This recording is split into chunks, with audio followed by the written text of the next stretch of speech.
Hi friends, welcome back to my channel. Interesting వీడియోల కోసం నా ఛానల్ను సబ్స్క్రైబ్ చేసుకోండి. ఈ మధ్య కాలంలో సైలెంట్గా ఓటీటీలోకి వచ్చి మంచి టాక్ తెచ్చుకుంటున్న సినిమాలే ఎక్కువగా ఉంటున్నాయి. అలా లేటెస్ట్గా జీ5లో రిలీజ్ అయిన తమిళ్ డబ్బింగ్ మూవీనే సిరాయి. విక్రమ్ ప్రభు హీరోగా నటించిన ఈ సినిమా ప్రస్తుతం సోషల్ మీడియాలో మంచి బజ్ క్రియేట్ చేస్తోంది. మరి ఈ పోలీస్ డ్రామా ఎలా ఉంది, కథేంటి, ఈ వీకెండ్కి ఇది చూడొచ్చా లేదా అని ఇవాల్టి వీడియోలో రివ్యూలో చూద్దాం మనం. ముందుగా కథ విషయానికి వస్తే, హీరో విక్రమ్ ప్రభు ఒక నిజాయితీ గల పోలీస్ కానిస్టేబుల్. తన డ్యూటీలో భాగంగా ఒక మర్డర్ కేసులో ఇరుక్కున్న అబ్దుల్ రౌఫ్ అనే ఖైదీని జైలు నుంచి కోర్టుకు తీసుకెళ్లే బాధ్యత హీరోకి, అతని టీంకి అప్పగిస్తారు.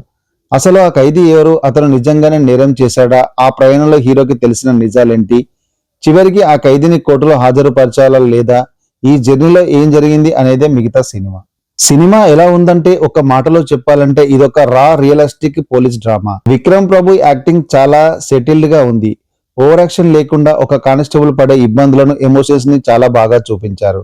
ఇక ఖైదీగా చేసిన కొత్త కుర్రాడు కూడా చాలా బాగా చేశాడు. ముఖ్యంగా ఫ్లాష్ బ్యాక్ ఎపిసోడ్స్ లో వచ్చే ఎమోషన్స్ ఆడియన్స్ కి బాగా కనెక్ట్ అవుతాయి. డైరెక్టర్ సురేష్ రాజకుమారి వెట్రిమారన్ గారి శిష్యుడు అంట, అందుకేనేమో సినిమా టేకింగ్ లో ఆ రియలిస్టిక్ ఫీల్ కనిపిస్తుంది.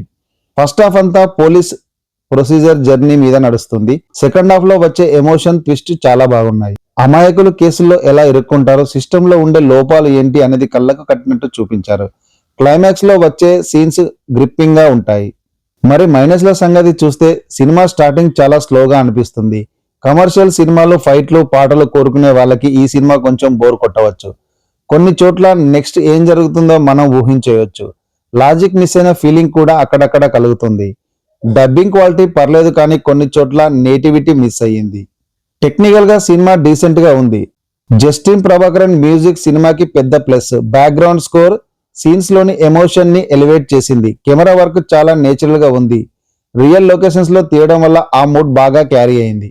ఫైనల్ గా చెప్పాలంటే, సిరాయ్ ఒక సిన్సియర్ అటెంప్ట్. రెగ్యులర్ మసాలా సినిమాలు కాకుండా కాస్త ఎమోషనల్ గా, రియలిస్టిక్ గా ఉండే క్రైమ్ డ్రామాలను ఇష్టపడే వారికి ఈ సినిమా ఖచ్చితంగా నచ్చుతుంది. స్లో నెరేషన్ ని భరించగలిగితే జీ5లో ఈ వీకెండ్ హ్యాపీగా చూడదగ్గ సినిమా ఇది. నా రేటింగ్ సినిమాకి 2.75 అవుట్ ఆఫ్ 5.